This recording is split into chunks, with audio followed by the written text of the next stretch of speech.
คือมีครัวอันนี้คือหมู่บ้านละแบงพี่น้อง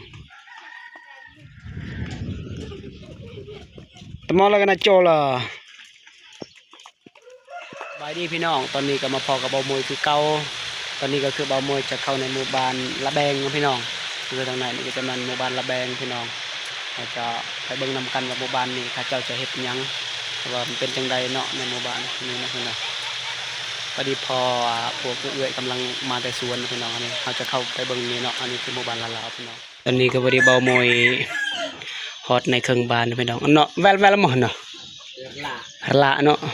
อันนี้คือบ้านฮัลละพี่น้องคือหมู่บ้านเล็กๆนะพี่น้องว่าเล็กก็ไม่ได้เล็กเกินไปพี่น้อง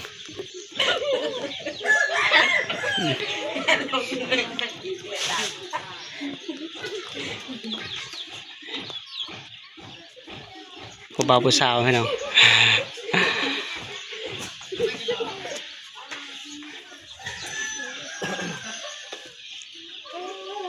ใครแน่ช่วงเนาะราคาปงขึ้นนะจากปีหน้าจะขึ้นบ่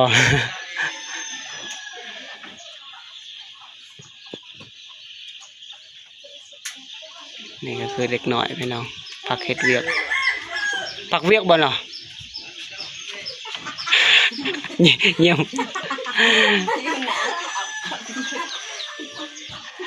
นั่นพี่น้องคือว่ามัวกันยังทามูเนาะมูกำลังมาพี่น้องนี่บรรยากาศขมวดเลยแต่ละหลังคาเรือนแต่ว่าไฟฟ้าบ่มีนะพี่น้องก็คือยังบ่ทันเข้าซื้อบางทีก็ปีหน้าก็สิเข้าและไฟฟ้านี่ยังบ่ฮู้เทื่อ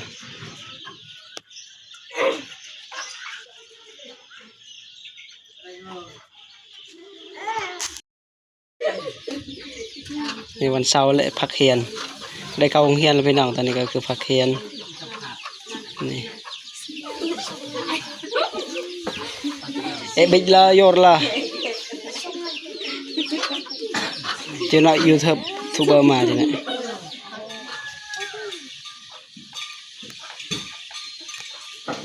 อันนี้ก็คือบรรยากาศรอบๆในหมู่บ้านพี่น้อง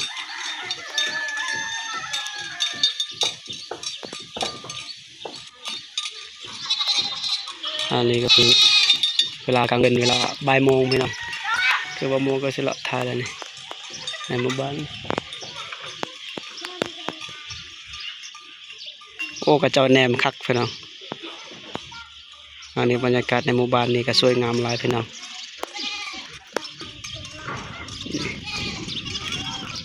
เด็กน้อยอยู่หันก็อายในเวลาเบามวยไทยนะพี่น้องก็คือเบามวยกับบ่มีกองถ่ายในโทรศัพท์นี่พี่น้องก็จะบุคักปานใดเราจะไปเบิ่งนำกันนะพี่น้องตอนหลังคาเฮือนอันนั้นก็จะเป็นหลังคาเฮือนคือกันนะพี่น้องเราจะไปลุ้นเบิ่งนำกันพี่น้องไปเบิ่งนำกันแต่ละหลังคาเฮือนเราจะย่างไปเพราะว่าอยู่ทางมันจะมีอีกบ้านหนึ่งแล้วอีกก็คือบ้านหนึ่งนะพี่น้องสิไปเบิ่งนำกันพี่น้องโอเคนำมาส่งหมู่ไทยซื้อๆค่อยอันนี้ก็คือหมู่บ้านแล้วมั้งหน่อยบ้านฮาระพี่น้องนี่คือในหมู่บ้านฮาระนะพี่น้องพอดีค่อยก็ได้พอเรือนน้องคนนี้พี่น้องก็คือน้องคนนี้ก็ว่ากำลังสร้างครอบครัวใหม่ๆนะพี่น้องนี่พวกเจ้าไปใส่ปอกกินนวดพวกเคยนวดถึงบ้านใหญ่ลูกหอยพ่นเท่างั้นมามีลูกไผ่พวกนี้ไผ่น้องพวกจะบ่เราว่าจังไงลุงบ่นี่ก็จะแม่นลุงนะพี่น้องก็คือน้องเพิ่นสร้างครอบครัวก็ประมาณเดือนนึงนะพี่น้องแม่นบ่เดือนนึงจะสร้างครอบครัวแม่นบ่สร้างเฮือนแต่ว่าสร้างครอบครัวจักปีแหละได้ลูกจักปีปลายเนาะพี่น้องพอดีได้ลูกจักคนแหละกำลังผู้หนึ่งผู้หญิงผู้ชายใช่ครับเนาะพอดีคือน้องเพิ่นก็บ้านเกิดก็คืออยู่ปังงาดาวพี่น้องคืออยู่แคมป์ทางนั่นแหละกันเวลา ขึ้นสมุยแล้วว่าลงสารวัตรเราก็จะเห็นอยู่ดอกแต่ว่าเราก็มาสร้างครอบครัวอยู่นี่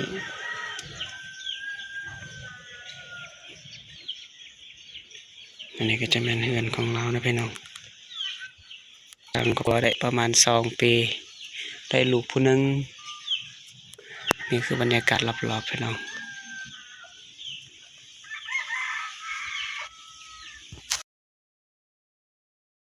เรื่องของน้องเพิ่นที่ครอบครัวกับของเรานะพี่น้องอันนี้ก็จะมาอยู่แต่ว่าอยู่ไปแนวนั้นแหละเพราะว่าคนเฮามันต่างกันนั่นแหละนี่อยู่แบบนี้มีกุศลมีลูกมาอีกหนึ่งนะพี่น้องบรรยากาศรอบๆ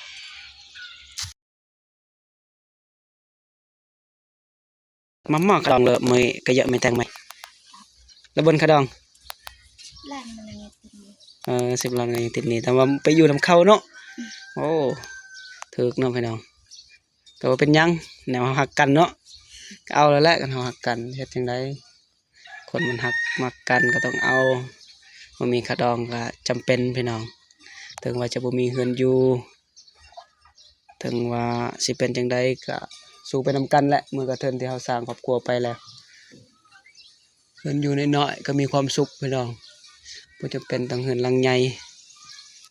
ก็แต่เฮาฮู้จักพอเท่านั้นพี่น้อง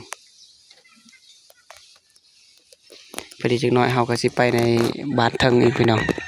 ก็คือในหมู่บ้านอันเอามาสิติ อันละเบ บ้านละแบอันนี้ก็คือหมู่บ้านอิหยังลืมละ ฮาลา หะละบ้านละแบกับบ้านหะละคือหมู่บ้านนี้คือบ่มีไฟฟ้าพี่น้องบ่มีไฟฟ้าใช้ในหมู่บ้านนี้บรรยากาศยามกลางเว้นพี่น้องยามแรงคือมีหลายคนเนาะเข้ามาแต่เฮ็ดเวียกเนาะ ลูกยังจะกะเบีย ให้โจยยม อัดดินจะอบ เอ่อ ตัวมองไงอัดเจลาไงตะรุมเอ้ยอ้อ อ่า มาไงอัดคือมือเต้เอ้ยหลุด ค่อยพอดี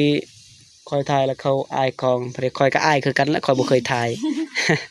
คือเบาโมยก็บ่เคยถ่ายปานใดเนาะหากก็เปิดซองใหม่ๆคันเคยถ่ายแหน่ก็บ่อยากอายปานใดพอดีเบาโมยไปส่งเบาคมพี่น้องคมเผากระโดพี่น้องก็คือเบาโมยคือเบาโมยเผากระโดคือกันนะพี่น้องฝากพี่น้องติดตามเป็นกำลังใจให้เบาโมยหน่อยเด้อเพื่อมีกำลังใจในการเฮ็ดคลิปต่อไปแม่นๆเราแล้วครับโมงกันอันนี้ก็คือฮอตในหมู่บ้านละแบงแล้วนะพี่น้องงาโจอาเหลี่ยมหาหมออาเหลี่ยมมันได้จำอาเหลี่ยมไงตรงคือเรืออาเหลี่ยมอ้ำไงโปะมืองาโจกันอาเหลี่ยม mà về cái quậy tí อ่า về liền nộp chắc này này có vô ก็คือเบาโมยอันที่จริงคือเบาโมยอยากไปถ่ายใน là mua cái liềm ไทย là ไงจบ đây แต่ว่ามันจะโฮมบอกกับโปะตัวโดนลังก็คือเบาโมยบอกก็คือว่าเบาโมยอยากไปถ่ายอยู่บ้านอาเดอร์เนาะแต่ว่าเขาเจ้ายังบ่ทันมาก็พอดีก็ว่าสิมาประมาณ4 โมงแรง เลยละไงจอ พอดีก็เลยเบาโมยมาแวะในหมู่บ้านละแบงกับหมู่บ้านละละแม่นบ่บ้านละละเลยหมู่บ้านละละพี่น้องคือนั่งเล่นอยู่นี่แหละ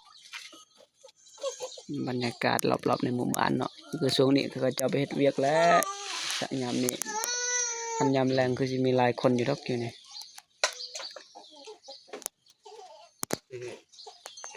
นี่บรรยากาศในหมู่บ้านนี่พี่น้อง này bị á ใหญ่ก็งามเลย bị này rồi bị này bị โอ้มักพร้าวงามเลยพี่น้องแต่ว่าสูงอีหลีสามารถสิขึ้นได้บ่ จ้านี่ยังจำเป็น อันนี้ก็พอดีเบามวยเลาะในหมู่บ้านนะพี่น้องก็อยากให้พี่น้องเบิ่งแต่ละหมู่บ้านนี่บรรยากาศรอบๆพี่น้องแต่ว่าเสียดายในหมู่บ้านนี้คือบ่มีไฟฟ้าใช้คือกัน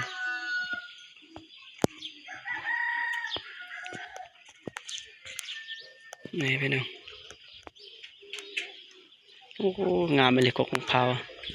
แต่ว่าเบามวยบ่สามารถขึ้นได้มันสูงอีหลีพี่น้อง คือหมู่บ้านดังเดิมคือในหมู่ตะเกียนและบ่มีไฟฟ้าใช้เส้นทางก็ยากนะพี่น้องเวลาฝนตกก็ไปบ่ได้นี่คือบ่มีครัวอันนี้คือหมู่บ้านละแบงพี่น้องตะมอละกันนะโจล่ะหมู่ภาษาแล้วกันนี่โอ้ยิ้มไปเลยเนาะคือเด็กน้อยในเขตชนบทก็ประมาณนี้แหละเนาะ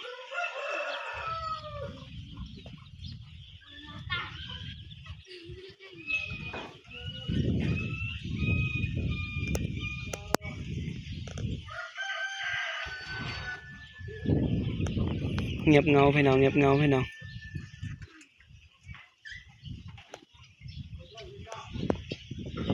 ในหมู่บ้านนี่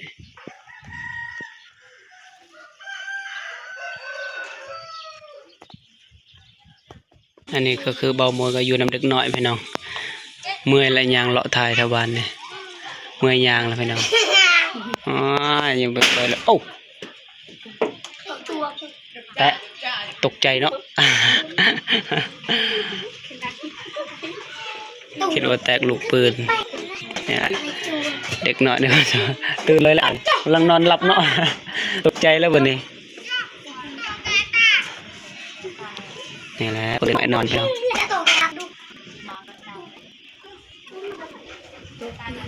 ตัวแกตัดดู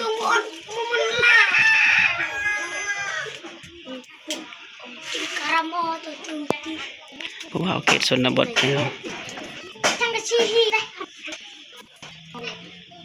ก็คือเป็นยังไง ไปเข้าห้องเรียนน่ะเข้าห้องก็เมื่อไหร่ไปเรียนป.1โอ้ม.1โอ้ไปคิดว่าป.1เก่งแล้วป.1จักปีแล้วอยู่ ตายดูชีปี นี่นะโปเทเลยนะพี่น้อง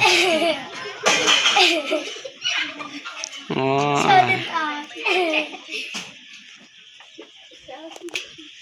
34 ปีคักแล้วสิม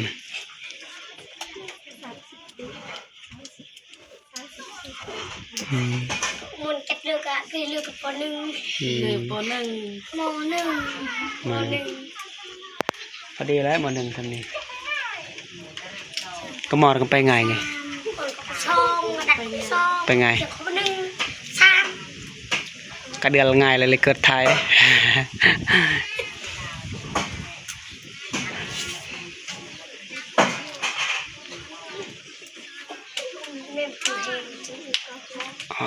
บอกมวยก็ทามูก่อนเมื่อยแหละบอกมวยบ่เคยถ่ายคลิปปันใดถ่ายหน่อยหนึ่งแล้วก็เมื่อยยางแถวบ้านแล้ว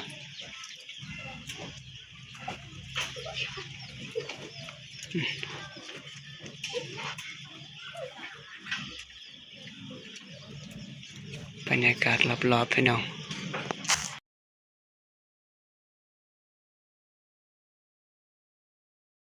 สบายดีเนาะพี่น้องคือตอนนี้เนาะคือมือเบามวยก็ได้ออกจากหมู่บ้านละหรือละแบงพี่น้องมาคือพังนัดเนาะคือเบามวยได้มาแล้วพี่น้องไปเก็บก็บ่ได้ยาวพี่น้องเพราะว่าสิถ่ายครับเพราะว่ากูจักสิถ่ายปานใดเนาะเพราะว่าเอาโทรศัพท์มันบ่ได้กันสั่นพี่น้องโทรศัพท์ก็ราคาถึกพี่น้องไปออกมาจากหมู่บ้านละแบงกับละพี่น้องละพี่น้องตอนนี้คือเบามวยชิเมื่อพี่น้องก็ฝากพี่น้องติดตามเพื่อเป็นกำลังใจเบามวยหน่อยเด้อนี่คือซองเบามวยก็ไปกับเบาคมนะพี่น้องตอนนี้เบาคมเผากระโดพี่น้องเบามวยก็คือเผากระโดคือกันพี่น้องอย่างนี้คือหมู่บ้านละแบงกับละพี่น้องก็คือกีฬา FC แล้วพอกันคลิปใหม่พี่น้องโอเคโชคดีพี่น้อง